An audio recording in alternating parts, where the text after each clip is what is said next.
मोहन अपने आलू के ठेले को लेकर बाजार गया होता है। उसे सुबह से शाम हो जाती है, लेकिन उसका एक भी आलू नहीं बिकता। फिर शाम को अचानक मौसम करवट लेता है, बादलों की तेज गड़गड़ाहट होने लगती है और फिर अचानक से तेज बारिश आ जाती है। हे भगवान, एक तो वैसे ही सुबह से एक भी आलू नहीं बिका, ऊपर से मेरे सारे आलू बारिश में भीगकर खराब हो गए।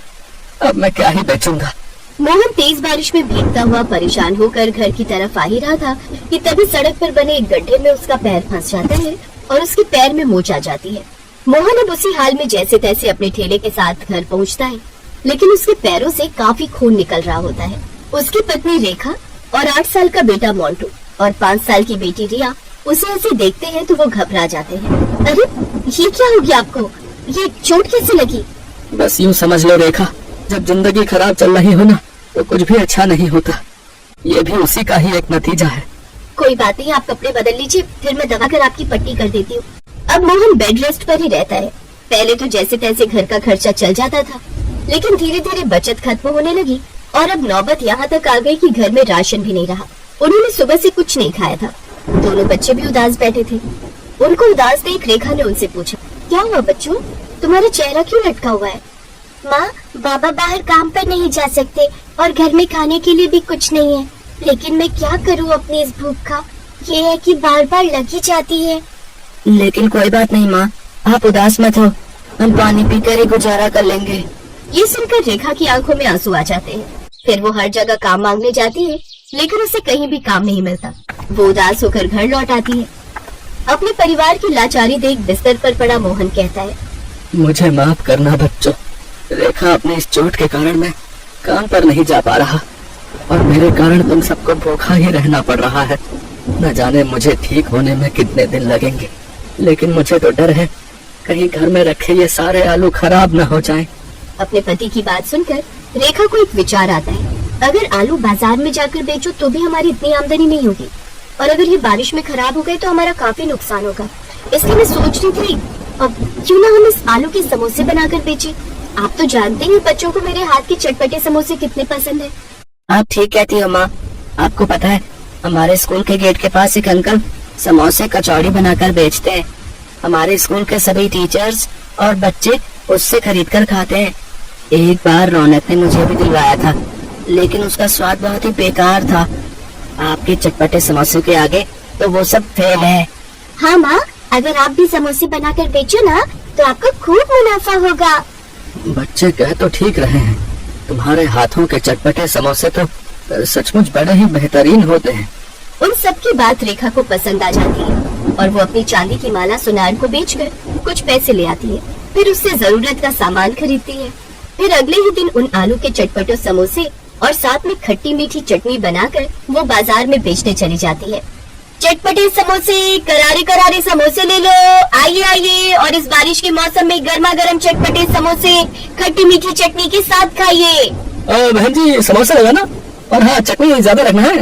वैसे कितने का एक समोसा? समोसा नहीं भाई साहब, बल्कि चटपटा समोसा कहिए, वो भी सिर्फ 10 रुपए में एक। ठीक है, फिर 2 समोसे लगा दो। रेखा जल्दी से उसके लिए चटपटे समोसे लगाती है, जिसे खाते ही ग्राहक बहुत खुश होता है और वो उसकी खूब तारीफ करता है। वाह बहन जी, क्या स्वादिष्ट समोसे बनाए हैं।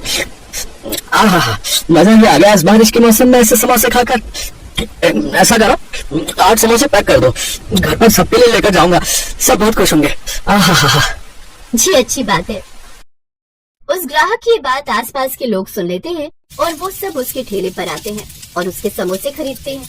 पहले ही दिन उसके सारे समोसे बिक जाते हैं। ये देख रेखा बहुत खुश होती है और वो खुशी खुशी शाम को घर चली जाती है। उस रोज वो रात को बड़े दिनों बाद सबके लिए खाने में पनीर की सब्जी बनाती है। अब ये सिलसिला हर रोज चलता है। वो रोज समोसे बनाती और बाजार में ले जाकर बेचती। ऐसे ही एक रोज वो बाजार में ठेला लगाकर खड़ी होती है कि कभी मौसम करवट लेता है। उस रोज रिया भी उसके साथ ठेले पर आई हुई होती है। हे भगवान, लगता है बहुत जोरों की बारिश शुरू होने वाली है। रिया बेटी, ठेले के नीचे त्रिपाल है, जल्दी से देना मुझे। हाँ माँ, अभी देती हूँ। रेखा जैसे ही वो त्रिपाल बांधती है वैसे ही जोरों की बारिश शुरू हो जाती है। हाँ, बादलों की गड़गड़ाहट से मुझे डर लग रहा है। देखो ना, बिजली की कितनी जोरों की कड़क रही है। फिर बारिश और भी तेज होने लगती है, जिसके चलते अब त्रिपाल भी बारिश रोक नहीं पाता। जिसकी वजह से सारा पानी उनके समोसों पर आ गिरता है और सारे समोसे खराब हो जाते हैं। बिक्री नहीं होती, ऊपर से उनके सारे समोसे भी खराब हो गए। परेशान होकर रेखा घर आती है, लेकिन अगले दिन से वो अच्छे से अपने ठेले को सफेद पिन्नी बांध देती है और बाजार में समोसे बेचने निकल पड़ती है। हे भगवान, कल तो मेरा नुकसान हो गया, लेकिन आज मेरा कोई नुकसान ना हो। लेकिन तभी अचानक तेज आंधी तूफान आता है और एक बड़ा सा पेड़ आकर उसके ठेले पर गिर जाता है, जिससे उनका सारा ठेला टूट जाता है। हे भगवान, तूने हम गरीबों के नसीब में न जाने कितने दुख लिखे हैं। अब तो मेरा ठेला भी नहीं रहा, अब मैं अपने समोसे कैसे बेचूंगी। अगले कुछ दिन तक रेखा अब घर पर ही रहती है, लेकिन फिर एक रोज उसे एक आदमी की आवाज आती है जो सर पर टोकरी लाद कर गली गली जामुन बेच रहा था। ये देख रेखा को एक विचार आता है और वो सर पर टोकरी लाद कर समोसे बेचने निकल पड़ती है और ऊपर से बड़ी पिन्नी से उस टोकरी को ढक लेती है। बाहर तेज बारिश शुरू होने वाली थी, लेकिन अपने परिवार का पेट पालने के लिए रेखा सर पर टोकरी उठाकर बारिश में समोसे बेचने निकल पड़ती है। मोंटू भी उसके साथ काम पर जाने की जिद करता है, वो भी अपनी माँ के साथ चल पड़ता है। बारिश में गली गली घूम घूम कर वो चटपटे समोसे बेचते हैं। टोकरी को तो उन्हें पन्नी से ढका हुआ था, इसलिए समोसे तो खराब नहीं हुए, लेकिन बारिश में भीगने के कारण मोंटू की तबीयत खराब हो जाती है और वो छींके मारने लगता है। अरे मोंटी, तेरी तो तबीयत खराब हो रही है, ऐसा कर बारिश के मौसम में तुम काम पर मत आया करो, बेकार में तुम्हारी तबीयत खराब हो जाएगी। फिर वो दोनों घूमते घूमते रेलवे स्टेशन के पास पहुंच जाते हैं, जहां काफी लोगों की भीड़ होती है। अरे, यहाँ तो कितने सारे लोग ट्रेन के इंतजार में बैठे हैं, अब तो मैं यही प्लेटफॉर्म पर आकर ही समोसे बेचूं। अगले दिन रेखा सड़कों पर घूमने की जगह प्लेटफॉर्म पर जाकर चटपटे समोसे बेचती है, जहाँ कुछ ही देर में लोगों की भीड़ उसके पास लग जाती है और लोगों को उसके समोसे काफी पसंद आते हैं और अब उसकी काफी अच्छी कमाई होने लगती है। बहन जी, आपके चटपटे समोसे तो सच में बहुत लाजवाब है। अब मुझे 2 समोसे और चटनी और देना जरा। अब रेखा फिर से अच्छे पैसे कमाने लगी, लेकिन अब वो साथ साथ बचत भी करने लगी। लेकिन उसका काम अच्छा चलने के कारण आसपास के फेरी वालों की बिक्री कम हो गई। अब चंदू समोसे वाले से कोई भी समोसे नहीं लेता। जब से इस औरत ने अपने चटपटे समोसे बेचने शुरू किए हैं, मेरी आमदनी काफी कम हो गई है। अब तो एक ही आइडिया है, इसको अपने साथ काम में लगा लूं, मेहनत होगी सारी इसकी और कमाई करूंगा मैं। इसी विचार के साथ वो रेखा के पास ही प्रस्ताव लेकर जाता है, लेकिन वो उसे इसके लिए मना कर देती है। रेखा के इनकार करने पर चंदू अपने आदमी को नकली पुलिस वाला बनाकर उनके पास भेजता है।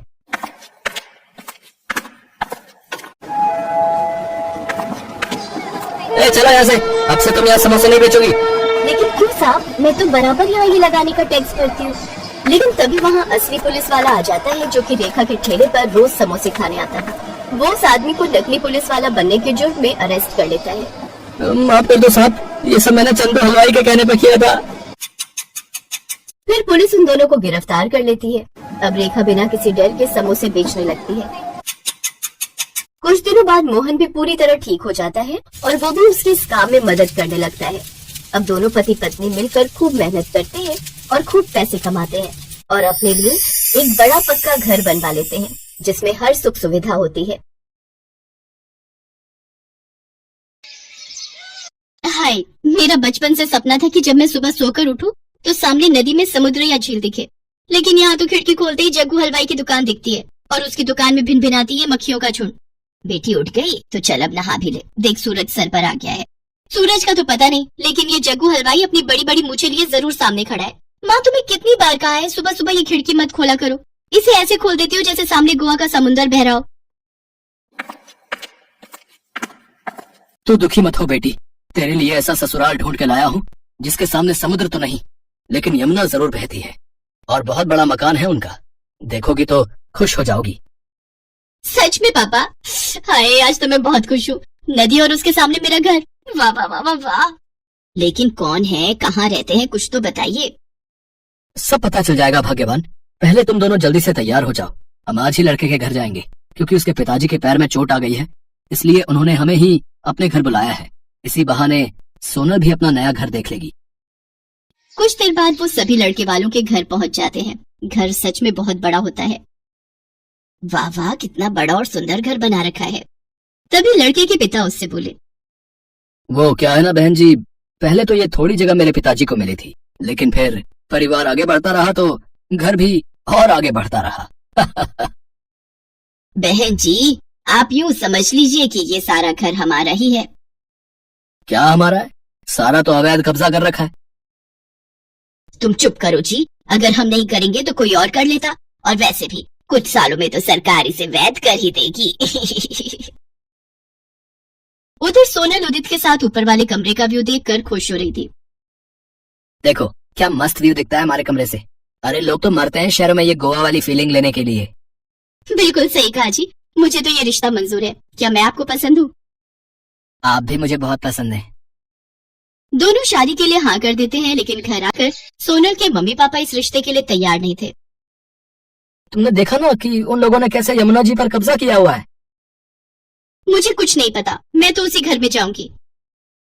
आई बड़ी उसी घर में जाऊंगी। यहाँ तो तेरे एक बाल्टी पानी ही उठाने में हाथ दुखते हैं।